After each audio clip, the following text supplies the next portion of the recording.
Abdul Ghani from Nigeria. Assalamu alaikum warahmatullahi. Alaykum assalam wa rahmatullahi wa barakatuh.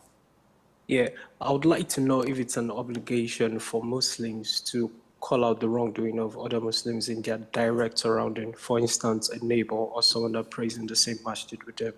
Because I would like to know if I see those wrongdoings and I don't call it out, will I be sinful for ignoring that? And to put context to that, let's say, for example, without limiting it to this, a brother prays in the masjid and constantly wears short shirt that exposes his aura when he goes to ruku or sujood. If I don't make him aware of that, will I be sinful? Of course. Wajazakum. Akhi, you have to bring to their attention what is benefiting them and saving them from accountability and being questioned, saving them from their prayer of being invalid. Now, the issue is, we are not the moral police. We cannot go around and pinpoint people's shortcomings because this is, one, illogical and irrational. Two, people will not accept it from us. Imagine me, Sheikh Asim, as people call me, entering a masjid. And I scan everyone in the masjid with my religious glasses. And I say, and I see, okay, this guy is clean shaven. This guy has his pants below his ankles. This guy is wearing tights. This guy is wearing a necklace. The other one is wearing bracelets. The third one or the 10th one is carrying a pack of cigarettes in his pocket. The other one is moving a lot in prayer. This one is wearing short shirts and low-waist pants. Whenever he makes sujood, his butt crack is shown. And I go to every single person and I say, okay, you have to do this, you have to do that, you have to do this, you have to do that. What would the people think of me? They would probably think I'm a wacko. I'm crazy.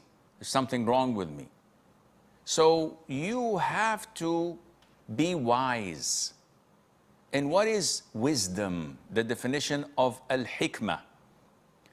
Scholars say al-hikmah is to know the right place where you place things at.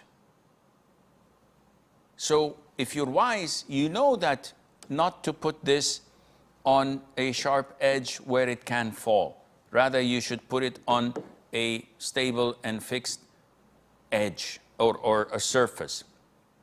Likewise, I have to know if this person I'm going to see often, so I can build a relationship with by greeting once, twice, 3 times, and how are you doing, and cheap talk. Then I can approach and say, Akhi, just as a friendly advice, that the Prophet said so and so, and what you're doing is wrong. That's fine.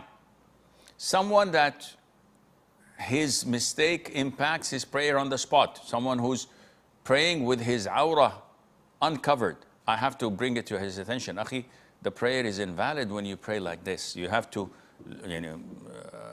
pull up your pants and lower your shirts so that when you make sujood, that your aura is not exposed, otherwise your prayer is invalid.